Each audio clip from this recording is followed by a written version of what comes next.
So you can't win them all those things come back to mind. But these are the teams that you're supposed to continuously beat up on. The Reds handled their business against the Reds. At least they won the series against the Pirates. And I saw David Murphy pick this up from the Inquirer and Daily News, Inquirer.com over the weekend. Look, they won this series against the Pirates. I'm not going to be too up in arms about dropping this one game against the Pirates on a day where, yes, the Phillies just looked like they did not have it, especially at the plate. And Matt Vierling didn't really get the game started off well yesterday in a game that Noah Syndergaard would surrender 3 triples. 2 of them were, I think, his fault. The first one was in the first inning when Vierling dove for a ball he should not have and ended up giving away a triple to O'Neal Cruz. Then there was 2 more that followed that I definitely put more so on Noah Syndergaard. His command was off yesterday. You're going to have those off days. And by the way, that 30,000 attendance game that was a month ago on August 4th, rather, that was Noah Syndergaard's debut. So it's been a minute since you've had a fully faithful Phillies crowd of 30,000 people. And it was Noah Syndergaard's debut that you had that for. And then, of course, it was Friday and then through the weekend in a non-Mets series, once again, to qualify that. But Syndergaard just didn't have his command yesterday. He was missing spots left and right. You would see JT Realmuto set up in the inside. The pitch would be on the outside corner of the plate. Next thing you know, it was shot down the right field line for a triple, whatever it might be. So it was a rough game. You're going to have those types of games. But it seemed like one of those games that you just didn't see that energy at the plate. You didn't see that energy in the field. You had some diving attempts there by Kyle Schwarber in left field trying to make plays for you.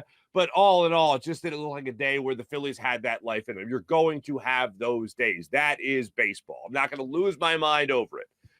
What I do hope, though, is something that I think the Phillies have accomplished, and this is what David Murphy got to at Inquirer.com over the weekend. The playing down to the opponents thing is done. That was something that I feel like Garrett Stubbs really helped the Phillies with in that walk-off home run 2 months ago against the Miami Marlins, burying that, getting that monkey off their back of playing down to their opponent. They went out and they beat up on the Reds in a series they should have beat up on the Reds. They went out and they won the series against the Pittsburgh Pirates. Did they sweep them as well? No. But again, it's baseball. You're not going to have all cylinders clicking all the time throughout a 162-game season. Even though the Phillies are 2.5 games into a wild card spot right now, into a playoff spot right now, they're still going to have those games where they just don't have it. And I really hope this doesn't start any type of trend. And look, you're going to go up against teams that you should beat because you are better than the Arizona Diamondbacks. You are better than the San Francisco Giants. Albeit these games being on the road, you should still be better than these teams. Madison Bumgarner, crafty lefty, very accomplished career, as we all know, has not had his best stuff, far from it this year, with a 4.30 ERA pretty much that he's coming into this series with. Ranger Suarez has been pitching very well. This is not going to be a trend that starts with the Phillies. I know this road trip is going to be tough on them simply because it is a road trip after a long homestand. So this should be something that the Phillies come out and just get right back to where we know they could be, which is bats hot at the plate. Having Bryce Harper should certainly help that. One of the most disappointing things about getting shut out against a team like the Pirates and losing this game, this third game of the 3-game series, was that I didn't expect 2 games into Bryce Harper's return or 3 games into Bryce Harper's return, we'd be looking at a goose egg next to the Phillies name there at the end of a ball game. So going to this Arizona Diamondback series, handle your business. You got Suarez, who's been red hot. You got Nola coming out there off a phenomenal start. Those are your 1-2 punches as this series gets underway. Make sure you win those 2 games. Don't let this be a trend. Don't let this be the downfall. September is still scary to me. As much as I want to put that in the back burner about not having a winning September, you've had 1 in 9 years. As much as I just want to forget about that, I'm still looking at the calendar, getting ready to flip it here on August 29th. And I'm like, okay, September's here. Almost. All right, let's not freak out. Let's not lose our minds. The Phillies are going to be fine.